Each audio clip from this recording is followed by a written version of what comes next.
Magnus Carlsen. This is his first World Championship match.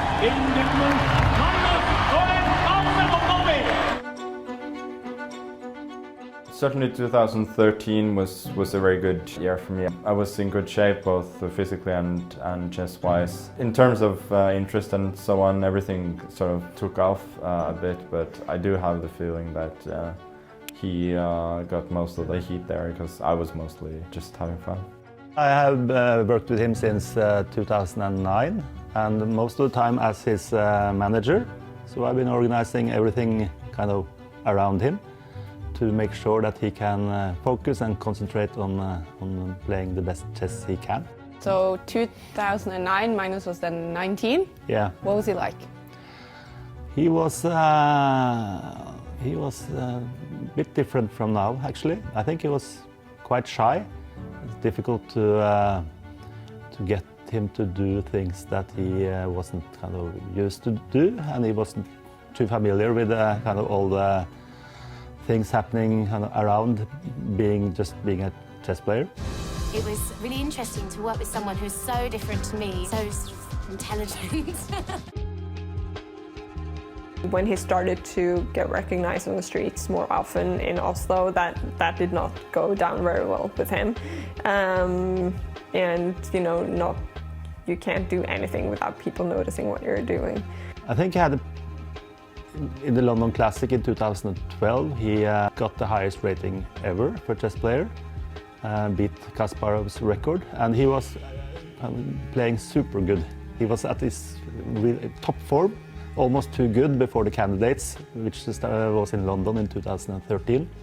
So going into that tournament, it was he was big favorite, but playing the candidate tournament is such a tough tournament to play, and it's not just about being the best player. You need to have kind of the stamina and the nerves and kind of the personality to be able to win that tournament.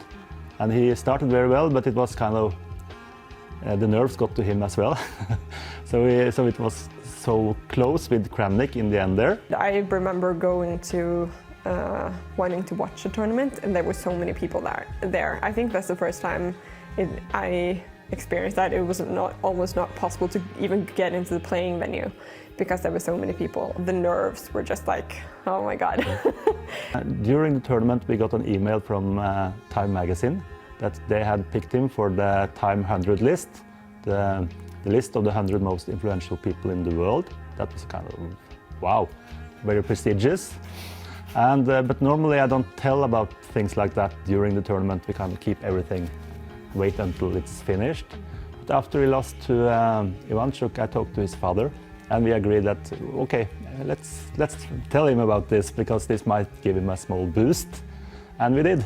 And the next day he beat Radebo.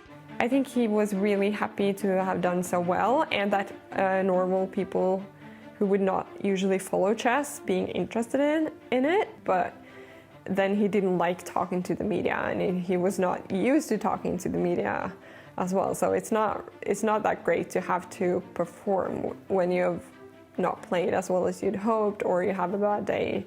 And being a young person, not being used to having to answer questions about like what could you have done better, etc. But luckily, I mean, for the first years there, it went really well for him. So we didn't have to face that many negative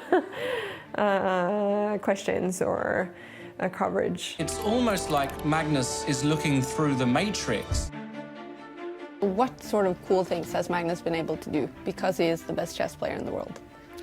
No, so many things. A lot of famous people, tech superstars, politicians, others like that, they have been interested in meeting Magnus and to talk to him, because I think being the best chess player in the world is such an intellectual twist.